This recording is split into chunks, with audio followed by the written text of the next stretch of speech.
ചിമ്പു തിരക്കഥ എഴുതി സംവിധാനം ചെയ്ത് 2006 പുറത്തിറങ്ങിയ ചിത്രമായിരുന്നു വല്ലവൻ. നയൻതാര നായികയായി എത്തിയ ചിത്രത്തിൽ ചെറിയൊരു റോളിൽ കാതൽ സന്ധ്യയും ഉണ്ടായിരുന്നു. ചിമ്പുവിന്റെ സുഹൃത്തായിട്ടാണ് സന്ധ്യ എത്തിയത്. ഇവരെ കൂടാതെ റീമാസൻ, സന്താനം എന്നിവരും വേഷമിട്ടു. വല്ലവൻ എന്ന ചിത്രത്തിലേക്ക് വിളിച്ചപ്പോൾ ഏറെ സന്തോഷിച്ചിരുന്നു എന്ന് സന്ധ്യ പറയുന്നു. എന്നാൽ ചിത്രീകരണം തുടങ്ങിയപ്പോൾ എല്ലാം തകിടം മറിഞ്ഞു. എന്നോട് പറഞ്ഞ കഥയല്ലായിരുന്നു എടുത്തത്. ആദ്യം വേറെയാൾ സംവിധാനം ചെയ്ത ചിത്രം പിന്നീട് പല പ്രശ്നങ്ങൾ കൊണ്ടും ചിമ്പു ഏറ്റെടുക്കുകയായിരുന്നു. എന്റെ കഥാപാത്രം സിനിമയിൽ ഉടനീളം ഉണ്ടായിരുന്നു. പക്ഷേ ഷൂട്ട് തുടങ്ങിയപ്പോൾ എല്ലാം മാറി മറിഞ്ഞു.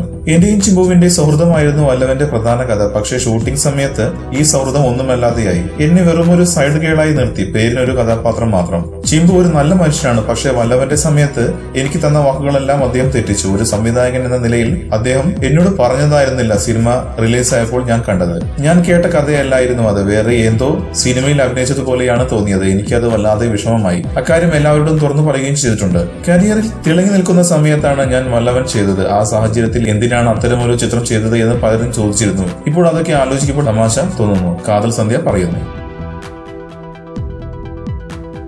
ഈ വീഡിയോ ലൈക്ക് ചെയ്യൂ. കൂടാതെ സിനിമാ ലോകത്തെ ഏറ്റവും പുതിയ വാർത്തകൾക്കും ഗോസിപ്പുകൾക്കും, റിലീസ് ചെയ്യുന്ന പുതിയ സിനിമകളുടെ പ്രേക്ഷകരുടെ ആദ്യ പ്രതികരണവും പുതിയ റിലീസ് സിനിമകളുടെ റിവ്യൂവിനും സബ്സ്ക്രൈബ് ചെയ്യൂ. മലയാളം ക്രിയേഷൻസ്.